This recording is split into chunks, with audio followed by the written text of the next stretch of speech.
안녕하세요. 남편을 쫓아낸 30대 여성입니다. 남편은 제가 염치도 모르는 피도 눈물도 없는 여자라면서 저를 욕하는데 전 제가 정상인 것 같거든요. 그래서 제 이야기를 한번 해보려고요.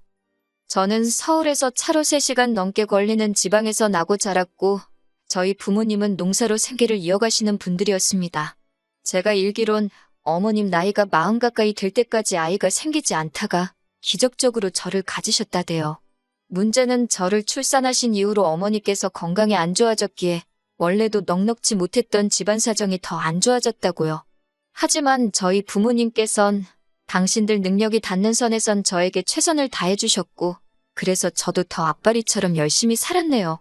그래서 전액장학금을 받는 조건으로 대학을 다니게 되었지요.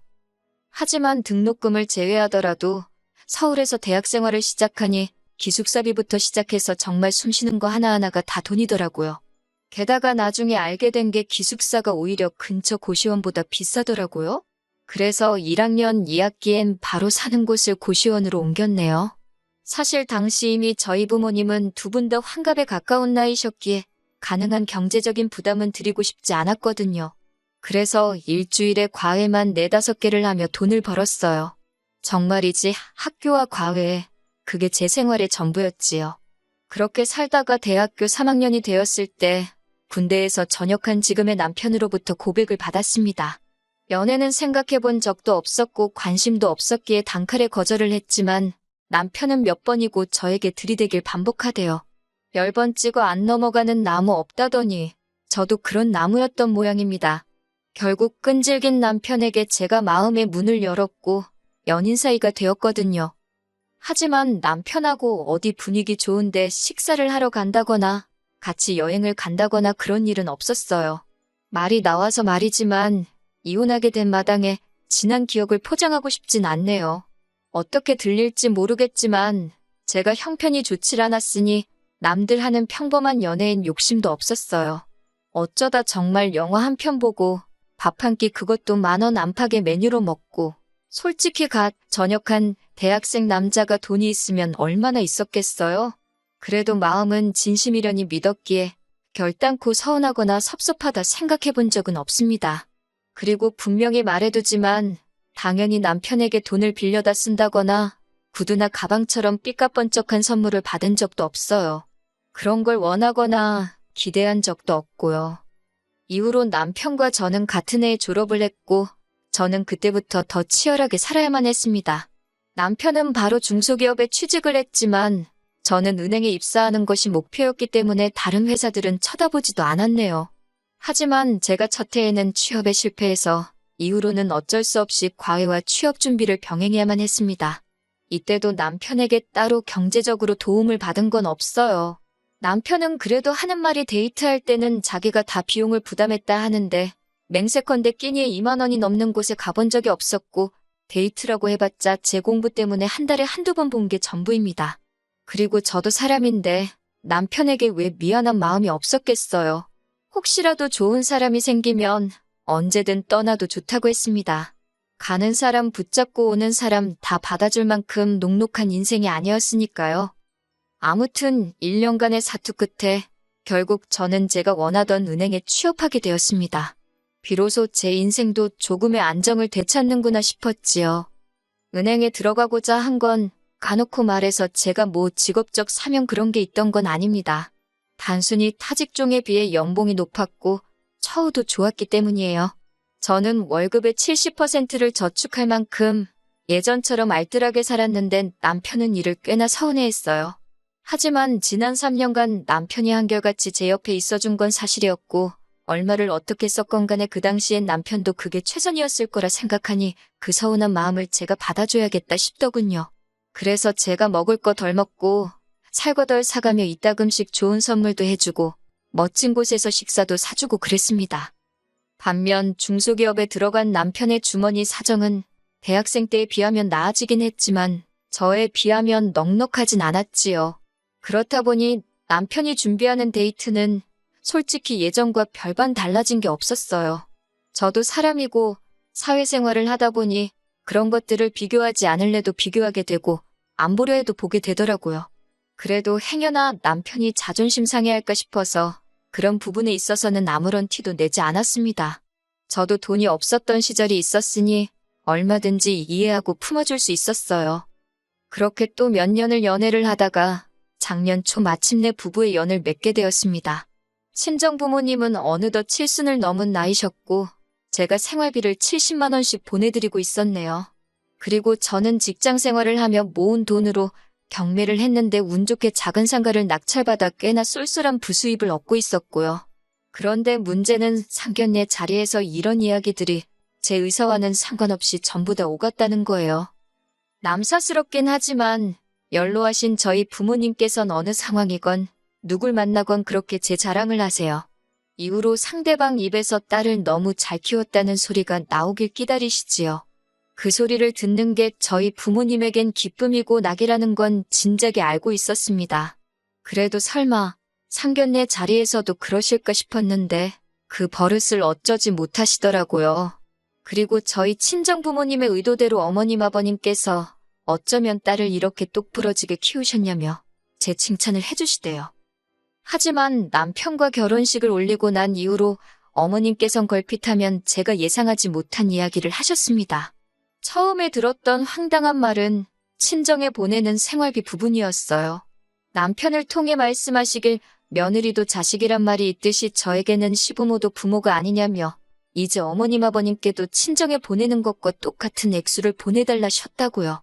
어이가 없어서 왜 이런 이야기를 나에게 전하냐고 남편에게 물었습니다. 당신 선에서 깔끔하게 정리했어야 하는 거 아니냐니까 한다는 말이 혹시나 했다나요. 황당했던 저는 남편더러 결혼 전에 양가 부모님께 하는 건 각자 알아서 하기로 이야기가 잘 된 줄 알았는데 아니었냐고 따졌어요. 그랬더니 남편이 계속해서 한다는 말이 예외도 있을 수 있는 거 아니냐입니다. 뻔뻔한 남편의 태도에 예외 같은 건 없다고 어머님 아버님께 생활비를 그토록 드리고 싶으면 당신 월급으로 해드리라고 덧붙였네요. 그런데 그 말을 들은 남편이 갑자기 저더러 자기 월급이 적다고 지금 무시하는 거냐며 버럭하대요. 당황한 제가 그게 무슨 소리냐니까 자기 월급으론 시댁에 용돈 드릴 상황이 못 되는 것 뻔히 알지 않냐면서 큰 소리를 내는 거예요. 그래서 그러면 못 드리는 거지. 왜 나한테 짜증이냐고 저도 지지 않고 받아쳤네요. 사실 남편이 중소기업에 들어간다 했을 때 제가 말렸어요. 아직 젊은 나이인데 뭐가 급해서 그러느냐고 같이 취업 준비하자고 제가 도와주겠다고 얼마나 오래 설득을 했는지 모릅니다. 하지만 남편은 이제 공부라면 지긋지긋하다면서 책은 쳐다도 보기 싫다더군요. 그러더니 그냥 아무데나 가버린 거예요. 이후로도 제가 이직 생각은 없냐? 한번 관심 좀 가져봐라. 저 정말 노력했습니다.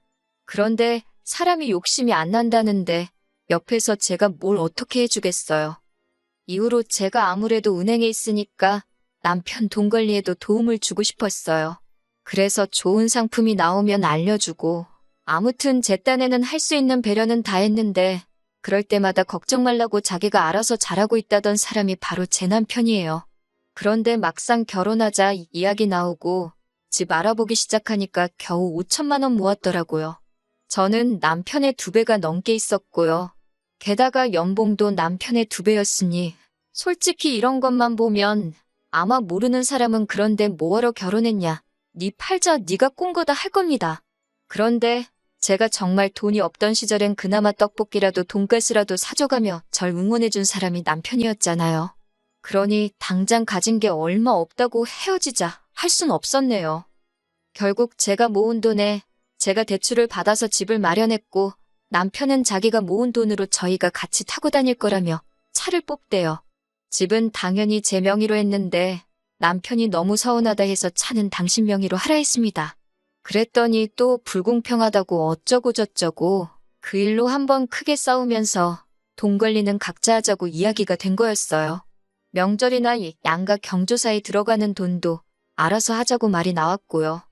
그런 일이 있었는데도 불구하고 남편이 아무렇지도 않게 시부모님께서 생활비를 받고 싶어 하신다는 이야기를 저에게 전했으니 제가 얼마나 짜증이 났겠어요. 2번 다시는 나한테 생활비의 시옷자도 꺼내지 말라고 아주 못을 박았습니다. 하지만 어머님 아버님의 요구는 거기서 그치지 않았습니다.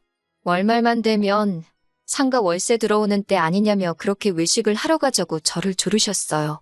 기분 좋게 외식할 수도 있지요. 그런데 문제는 돼지갈비나 뭐 그 정도가 아니라 꼭 투프라누라던가 호텔 스시라던가 값 나가는 음식만 드시려고 하는 거예요. 정작 제 친정부모님은 멀리 사시니 식사 한번 같이 하기도 어려운 상황이었는데요. 그래도 결혼 초기에는 호텔에서 한 번도 안 드셔보셨다 하니까 이참에 한 번 사드리자는 마음으로 몇 번 모시고 갔습니다. 그랬더니 한 번은 하시는 말씀이 이런 밥에는 몇십만 원씩 쓰면서 생활비는 왜 못 준다는 거냐고 물으시더라고요. 남편도 그 자리에 있었는데 저를 보더니 씩 웃기만 할 뿐이었지요. 순간 화가 난 제가 그래서 이런 식사도 오늘로 마지막이라고 말씀드릴 참이었다 했습니다. 호텔에서 양식, 중식, 한식, 일식 다 드셔보셨으니 이제 충분하지 않냐면서요. 그리고 이후로 외식 이야기를 꺼내실 때면 저는 업무를 핑계로 빠졌고 남편만 보냈습니다. 그럼 웃긴 게 드시는 게 탕수육에 짜장면이라던가 닭한마리라던가 10만 원이 안 넘는 메뉴들 뿐이었지요. 하지만 제가 이혼을 결심하게 된 사건에 비하면 여기까지는 애교 수준에 불과합니다. 작년 여름이었어요. 제가 세를 준 상가 세입자가 사정이 생겨서 폐업을 한다고 하더라고요. 마음이 좋지 않았지요. 저도 돈 벌자고 세를 준 입장이긴 했지만 세입자도 돈 잘 벌고 그래서 저도 월세 받는 게 좋지 세입자야 죽던 말던 월세만 받으면 된다. 제가 그런 사람은 아니거든요. 그래서 그냥 마지막 달 월세는 안 주셔도 된다고 했어요. 그런데 며칠 뒤 어머님이 저더러 이야기 좀 하자며 제가 일하는 은행 앞으로 찾아오셨더군요. 남편도 같이요. 그렇게 어색하게 셋이 카페에 갔는데 어머님이 먼저 남편한테 상가 이야긴 들었다며 저더러 마음씨가 참 착하다고 어색한 칭찬을 하셨습니다. 참고로 저희 어머님이랑 저는 앞에 언급한 사건들과 그 외에도 밝히지 못한 여러 가지 일련의 크고 작은 일들로 사이가 많이 틀어진 상황이었어요. 남편은 중재는커녕 어머님과 제 사이를 왔다 갔다 하며 서로의 화만 더 키우는 인간이었고요. 아무튼 그런 어색한 말씀에 저도 일단은 뭐 감사하다 했지요. 그랬더니 어머님이 그래서 말인데라며 말문을 여셨습니다. 저도 속으론 그럼 그렇지 무슨 소리를 하시려고 저렇게 시동을 거시나 생각하고 있었고요. 어머님께선 단도직입적으로 말씀하시겠다며 그 상가를 저희 신우한테 줬으면 좋겠다셨습니다. 신우는 참고로 저와는 동갑내기였지만 직장은 안 다니고 어머님 아버님께 용돈을 받아 생활하고 있었어요. 제가 세를 내주라는 거냐고 되물으니 남한테도 안 받는 세를 신우한테 받을 생각이냐면서 일단 가게를 내주랍니다. 한마디로 공짜로 내주라는 거였어요. 거기서 뭐 카페를 하던 뭐를 하던 그건 제가 신경 쓰지 않아도 된다면서요. 당연히 안 된다고 했지요. 세입자가 망해서 나가긴 하는 상황이었지만 그래도 상가가 있는 건물이나 동네 자체가 역세권이었기에 공짜로 놀릴 만한 곳이 아니었거든요. 월세도 월급만큼은 아니어도 꽤나 짭짤한 수입이었는데 그걸 제가 왜 신우 때문에 포기를 하나요? 저는 안 된다고 했습니다. 그랬더니 어머님께서 그러면 그렇지라며 너가 공짜로 줄 리가 없는 건 알았지만 혹시나 해서 물었답니다. 그러더니 그럼 뭐 한 달에 한 30만 원 주면 되냐대요. 제가 그래서 그러면 보증금을 한 5억쯤 달라 했습니다. 열받아서 저도 아무 숫자나 부른 거예요. 그랬더니 어머님이 돈독이 올라도 아주 시뻘겋게 올랐냐며 거길 누가 5억에 들어가냐고 짜증을 내시는 겁니다. 그래서 신우하고는 계약 안 하니까 제발 이런 억지 좀 쓰지 마시라 했어요. 말만 따라 신우가 월세라도 밀리면 그걸 제가 달라고 어떻게 이야기를 하냐. 제가 엄연히 상가 주인인데 울며 빌며 월세 받을 일 있냐고 싫다 했습니다. 그랬더니 남편이 한다는 말이 저더러 너무하대요. 제가 가진 거 하나 없던 그 힘든 시절에 자기가 저한테 얼마나 잘했냐면서 그때를 생각하면 제가 자기나 자기 가족들한테 이렇게 못한답니다. 저도 너무 화가 나서 네가 나한테 해주면 뭘 얼마나 해줬냐고 소리를 질렀습니다. 안 사귄다고 안 사귄다고 하는 사람 죽자 사자 따라다닌 거 당신 아니냐고 내가 당신더러 나 따라다니라고 칼 들고 협박이라도 했냐고요. 그리고 대신에 내가 취업하고 나선 당신한테 잘해준 거 기억 안 나냐고 쏘아붙였지요. 결혼할 때 산 차도 거의 혼자 끌고 다니지 않냐. 당신 도대체 나랑 결혼하면서 해온 게 뭐가 있냐. 저도 한번 말문이 터지니까 거르고 말고 할 새도 없이 그냥 떠오르는 대로 맺혀있던 대로 다 퍼부숴버렸네요. 어머님께도 저희 친정부모님 형편이 안 돼서 못 따로 못 해주신다 하니까 어머님 아버님도 아무것도 안 해주신다 하지 않으셨냐. 그래도 제가 그거 가지고 서운하다고 하길 했냐 따지기를 했냐고 쏘아붙였습니다. 그래놓고 이제 와서 신우 상가를 뭐라고요. 어머님 같으면 그렇게 하시겠냐고 미친 듯이 소리를 질렀어요. 그러자 남편이 벙찐 표정으로 저를 쳐다보더니 유세고생색이고 어지간히 불이랍니다. 솔직히 며느리랍시고 저더러 한 게 뭐가 있냐고 그래요. 다른 집 며느리들은 시어머니 마사지도 등록해주고 명품백도 갖다 바치고 그런다는데 저는 돈만 잘 벌면 뭐하냐고요. 저는 제 주머니 불리기에 바빠서 시댁 식구들은 안중에도 없는 나쁜 엑스랍니다. 그 소리를 들으니 진짜 남편이 남편으로 안 보이고 정신 나간 엑스로 보이대요. 그래서 남편더러 너 말 잘했다고. 그래 나는 돈 벌어서 내 주머니 불리기에 바쁜 돈에 환장한 엑스다. 그러니까 갈라서자 했습니다. 내가 힘들게 번 돈으로 산집에서 너 편하게 밥 처먹고 자빠져 자는 꼴 더는 못 봐주겠으니까 당장 꺼지라고 했어요.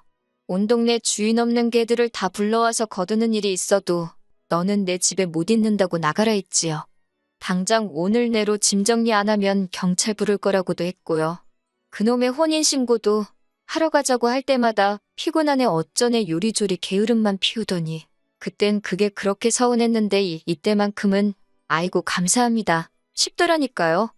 제 입에서 이혼 소리가 나오기 시작하자 남편도 그래해 이혼이 뭐가 무섭냐며 악을 쓰는데 정작 이 모든 문제의 사단인 어머님께서 저를 어르고 달래기 시작하셨습니다. 당신이 생각이 짧았다면서 아들놈 교육 다시 시킬 테니 이혼 소리는 하지 말래요. 이혼하면 여자만 손해라나 어쩐다나. 제가 그런 어머님을 횃뿌리치고는 손해봐도 된다고 이혼할 거니까 마음에 없는 소린 하지도 마시라 했습니다. 그리고는 먼저 카페에서 나왔어요. 집에 도착해 남편 짐을 하나씩 끄집어냈습니다. 새삼 남편이란 작자가 정말 이 신혼집에 이 신혼살림에 공헌한 바가 없다는 게 눈에 들어오대요. 10여 년의 세월이 이렇게 순식간에 힘을 잃을 수 있다는 사실에 스스로 놀라면서도 정은 뚝뚝 떨어졌고요. 대충 쓰레기 봉투랑 택배 상자에 남편 짐을 담아서 현관밖에 끄집어 내놨습니다. 그리고 1시간쯤 지나자 어머님과 남편이 같이 왔더군요. 제가 비밀번호를 바꿨더니 현관을 발로 차고 벨을 누르고 결국 경찰을 불렀고 그제서야 저희 집 현관에서 떠났습니다. 솔직히 전 혼자 있었으니 저러다 현관문 어떻게 되는 거 아닌가 싶어서 무서웠어요. 저는 집을 팔기 위해 내놓은 상황이고 지금은 은행 근처 오피스텔에서 머물고 있습니다.